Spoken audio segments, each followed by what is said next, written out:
All right, welcome back to the fourth MOO Programming tutorial video that I've recorded. I hope you like the other videos. If you haven't watched them, I really recommend that you go back, check out the playlist. I've also got several videos on how to install and compile Lambda MOO, as well as a bunch of resources that I'm not going to reiterate here, other than to say there are a bunch of resources that I've put together to help you learn Lambda MOO and MOO programming that I think will be very helpful. Both some source code, some patches, a MOO programming guide that's an updated version of the original. All of these are available in the show notes on previous videos, so check those out if you haven't already. So where we're at right now is that we've created a debugger that we can use within our code. And that debugger will basically print to us and anyone else who we have decided should be listening via children of the programmer object. And we can enable and disable debugging globally. Now, the reason that I think it's important that we talk about enabling and disabling debugging globally is that if you have debugging info in a lot of your code, then it will actually slow your code down. Maybe not a perceptible amount at first, but to give you an example, on Syndom, our debugging code at one point was using about 12 billion ticks throughout a year. A tick is a very, very minuscule amount of processing power, and a very minuscule amount of time elapses between one tick and the other. But at 12 billion, because we had a lot of debugging info throughout our code, even when our debugging was disabled, we were still using a lot of debugging. So on Syndom, we have different levels of debugging. There's critical, alert, and warning as examples. Critical will always show up on our debugging channel. Alerts only show up if debugging is enabled for that specific object, and warning will show up in certain cases. Let's take warning out, because really all the time and some of the time are what's important. So for things we were debugging sort of in the moment, or we wanted to make sure we saw, we would use critical. For things that we were unsure, or that we only wanted to debug at certain times, we used alert. But to actually execute the code to check to see if debugging was enabled on a specific object, it took a huge amount of ticks when you added them up all, if you took the fact that maybe 60 to 80 times a minute that code was being executed and it took 500 ticks every single time, even when debugging was disabled, and you multiply that by 60 minutes times 24 hours times 365 days, it ended up being a lot of ticks.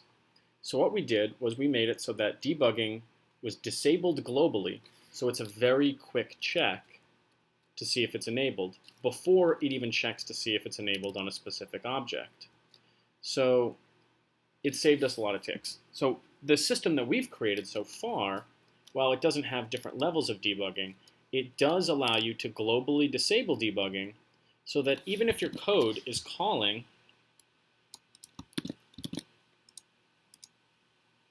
critical 1,000 times a minute, it's going to get to this check, and if it's disabled, or if it's not enabled, it will return, meaning it'll only take 5 or 10 ticks to execute this code before it returns control to the program or the verb that called it. So that's actually a very tick-efficient way. You just have to remember that debugging is disabled globally. Now, what if we wanted to take this a step further and we want to have debugging enabled most of the time during our development process, but we don't want every single person who has access to debugging to actually see debug information unless they really want it. So to enable this, we will create a property. Now, there's a lot of considerations to make when your game is growing and you have a lot of properties. Properties take up memory. They take up disk space when your database is dumped to the disk, but they also take up memory because everything in your database is loaded into RAM when your MOO is started.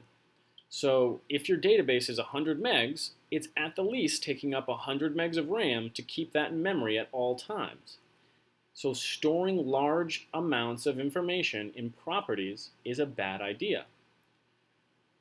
When you have a property defined, that property will be present on all of the children. The same way as in object-oriented programming, when you have a typical object-oriented programming, when you have a function defined on a parent class or parent object, it is available on the child class or object.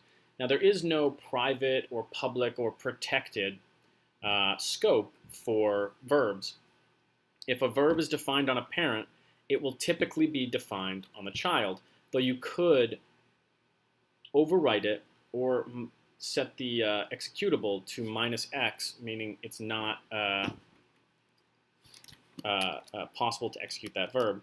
Now, if I look at the verbs on me, I don't have any, right? But my parents have some verbs. So at verbs number 57. So there's a shout verb.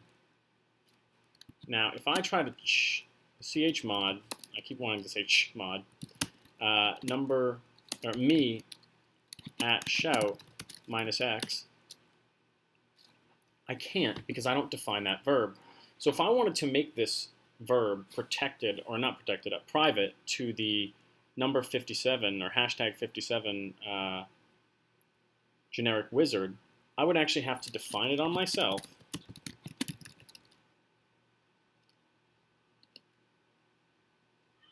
And then when I call at shout, I can't. Nothing happens. And then I could chmod me at shout -x. Right? So when I at shout, nothing happens. That's kind of the only way to prevent someone from having access to that verb. And that's not even very good, because if they're a programmer, they can just remove the verb, right? And then they have access to shout again, right?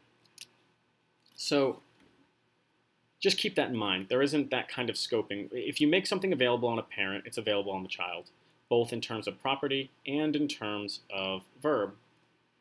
With properties, you have a little bit more control because you can change the owner of a property, you can change the access, like read-write of a property, individually on the children.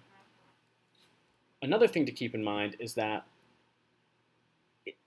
a property doesn't exist on the child.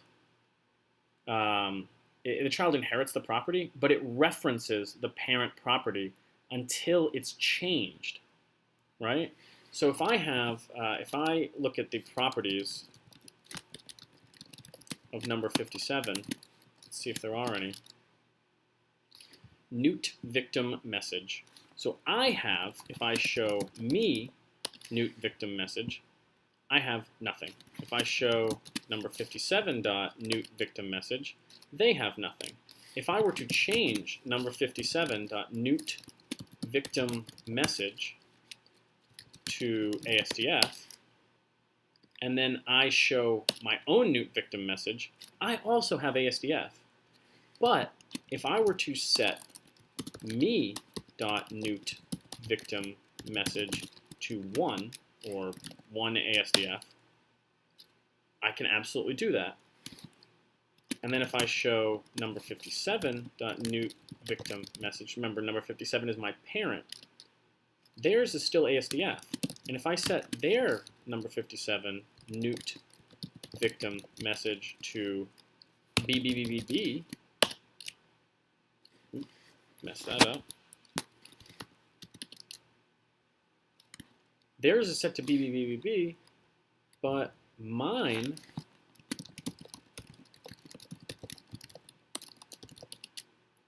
is still set to 1 ASDF.